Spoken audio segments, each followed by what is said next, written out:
What's up, Instagram? Day two in a row that we're actually going live to talk to someone about why they joined Reel. And today I'm having Serri Rowell from right here in San Diego to jump on this live stream with me, which is pretty rad because obviously as I'm talking to people, I'm going to be talking to people across the country. But Serri is right here in San Diego. She's someone that I've seen from afar for a while now, and now I get to talk to her a little bit about why she made the jump over to Reel and whatnot. So as we load up here, give it a quick second. She's gonna join in, and then we'll get started. Shout out to all these people joining. I see Amy Youngren, another baller Reel agent up there in Canada. Shout out to Amy. Good to see you. And hold on, I think I can get Serri. I'm gonna bring you in. Serri, do you see that ping? Yes, it works. Oh my gosh, I'm like, it's not working. So I got you on this one. I've never done it that way where I brought someone in. Usually I have it ping through, but there we go. It works both ways. All right. So everybody who's watching, this is Serri Rowell. She is with Reel Broker here in San Diego. To be honest, you're up in North County, right? You're Carlsbad-ish, I think. Yeah, we're primarily North County. I mean, we kind of travel out, but that's where our hub is in Carlsbad. Yeah. So obviously I'm going live because I want to introduce you to my followers, right? And of yours, but basically share a little bit about why you just recently joined Reel Broker. And you ran a huge team, like you were an indie broker, right? So you were just an independent shop, and then you joined Reel Broker, 2 months ago, 3 months ago? So we joined in March of this year. 6 months ago. Okay, cool. Yeah. So we've been here for a little bit, but not too long. So what made you make that move? Like, why did you make that? Why did you join Reel? Okay. So yes, I was an indie broker. I've personally been in real estate for like 20 years. It was funny because Jason, you and I were just talking offline. Can I tell our our little story here? I've been in real estate for 20 years, and he was texting me earlier, and he was like, "I'm at a VP, and I'll chat with you in a little bit." And I'm sitting there in my mind going, "Gosh, what's a VP?" Right? Goes to show how long I've been selling and how long I haven't been selling. But obviously, you guys, that's the final walkthrough, right? And so I'm all thinking, I was telling him, I'm all thinking like that's like a VP, like of a business or. In California, our final walkthrough form is called the verification of property, and the abbreviation is VP. So Serri is so baller that she's showing basically that she's elevated above having to do the paperwork and like the dirty work.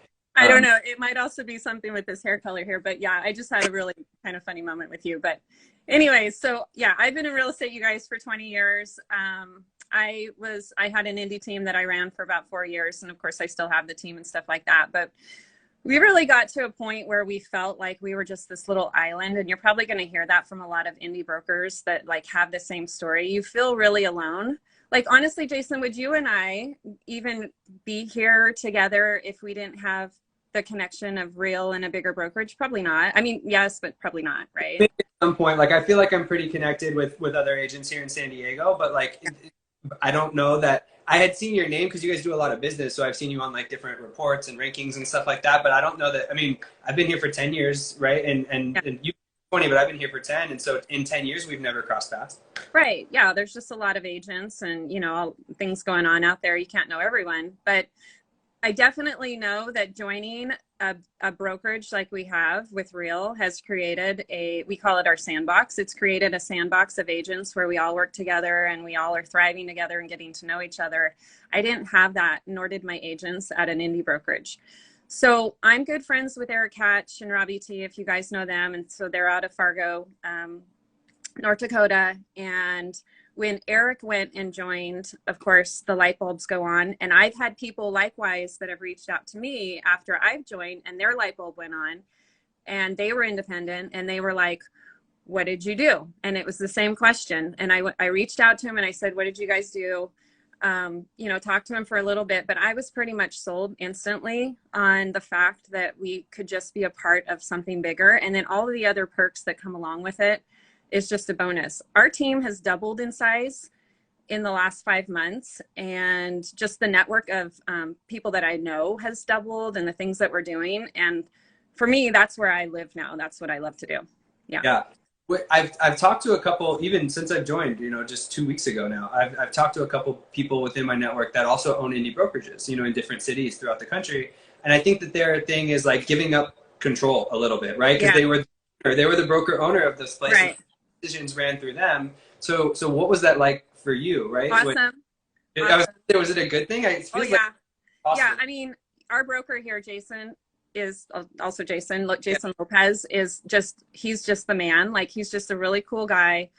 And he is, for me, I'm not really one of those where I just want to sit down and be compliance, but when you roll through real estate, it's almost like getting your broker's license is like the next thing, and I was in for so long. It's like, okay, that's the next thing that I do. But it really wasn't like in me to sit down and deal with issues and stuff like that. I mean, even on our team, I'm not on contracts. Like, where do you hear about on teams where the team leader isn't on contracts? I don't want to be on contracts. I just want to be here, like, cheering the team along. So to let go of that stuff for me was a big relief. And honestly, when I did the numbers, I mean, even as an indie brokerage, you're going to be paying E&O, and that's expensive. I have a cap. My cap is $12,000, just like, anybody else on the team that chooses that cap. We have a few different options, but if you choose that one, mine's no different. I can tell you that my E&O was a whole lot more than just that cap. So I'm not losing anything, and I'm gaining everything. Yeah, for sure. I thought of it from a national perspective too, right? Because as an indie broker, you're centralized here in San Diego, but that's about it. And then you do some networking and stuff like that, potentially at Inman Conference or Tom Ferry Conference and stuff like that. But for the most part, that's it. But with a nationwide network now, you now have connections for referrals back and forth. You now have mastermind groups of how people are doing things differently in other markets. And so it opens you up to just a potential wealth of new knowledge and potential referrals that you didn't have before at an indie brokerage, or you would have to like make yourself. Yeah. Now the brokerage does it for you, and you still go make your own referrals too. But now the brokerage handles that for you a little bit. Yeah, our life really hasn't changed. It's gotten better from where we were. I'd say that 100% passionately about it. Yeah. Did you rebrand when you moved? Okay, so talk to me about that. What was it before now? So before, we were a lot of things, and for those on the team with me, they're going to laugh that I'm so grateful that they hung in with me. But literally, we went from the Serri Rowell team to the Hey Serri home team. Of course, you have to put that in there, right, with my name. And then we went to the Serri home team. And then, so when I got this wild decision to go to Reel, I sat down with my marketing team and my operations team, and I said, you guys, we're changing the name too. Like, we're just like blowing the whole thing up. And so back in February, when this is all evolving, I had actually run another company called The Brand Realty. So it's funny you say The Brand, right? But it was called The Brand, and it was basically for agents that would come to me that weren't a fit for our team, but I still wanted to have like a home for them. Yeah. And it was like the little stepchild that I just never paid attention to. So I just put it on the back burner. And when we went over to Reel, I was like, that's what we're going to be. And what's really cool, so we went through this whole branding. Our team is The Brand, brokered by Reel. And what's really cool and what's different about our team than most teams, so most traditional teams, you're going to have where the teams will have to have your branding, right? So if it was the Serri home team, they were putting the Serri home team on stuff. And so now I have agents at certain levels, and they can create their own brands. We help them create their own brands, and we are the brand, right? So we're a platform for these agents to be able to grow and thrive. I mean, no disrespect to teams that do it differently. I just love to be able to see our agents like grow and not want to leave. Yeah. And so that really creates a platform for them to feel individual and still be with us. And for anybody that's watching that knows me, I'm a systems like all day long kind of a nerd with stuff. So you can literally then plug and play into our systems, and you can create your own brand. And now with Reel, you can literally create your own little mini teams, because, there's the whole aspect of downlines and rev share and all that stuff too. So I have agents that create their teams within the ecosystem, and they don't have to worry about all the systems and all the stuff that agents usually don't have to set up. I like that stuff. mean, it makes sense, right? Because I think us sometimes as team leaders, like we may bring on team members and then we build them up and then they leave, right? Because after 2 or 3 years, you know, I equate us to being like really good college football coaches, and like we players for 3 or 4 years, and the really good ones might leave it after 1 or 2 years because they're the superstars. And it's like, well, then you put in all that time and effort, and it's like now they're gone, and usually, and they're like you actually root for them, you want them to do good, right? Then they're gone. And so now with this type of a structure in the system, they can actually stay within the same brand, and you can still have them in your organization downline or whatever, but they can be their own team leader. Totally. So then the next level of that is, let's just say they don't need any of that anymore, right? Maybe it's just not in them anymore. Maybe they're just going to maybe go part-time or whatever you name it. They're still at Real. Typically people, when they come over to these kind of systems and infrastructure of brokerages, they don't want to leave because it's amazing. Even if they leave the team and they go over to Real, they're still a part of us. And again, we call it the sandbox, and they still have perks and different things that they can have. They're not just leaving us. It's just, how are they with us? And so it just solved all the problems. Yeah, for sure. I'm really excited to obviously now be aligned with you, right? In the sense that San Diego, we're both at Real. We're going to be hosting some happy hours together, I think, moving forward. Talk to Dan. I met Dan. Yeah. So I'm excited to do that. And then you also have an event coming up on September 20th up in North County, right? Talk to me about that. Just in case. So, Yep, you're coming, right? I will be there on the 20th. Yes.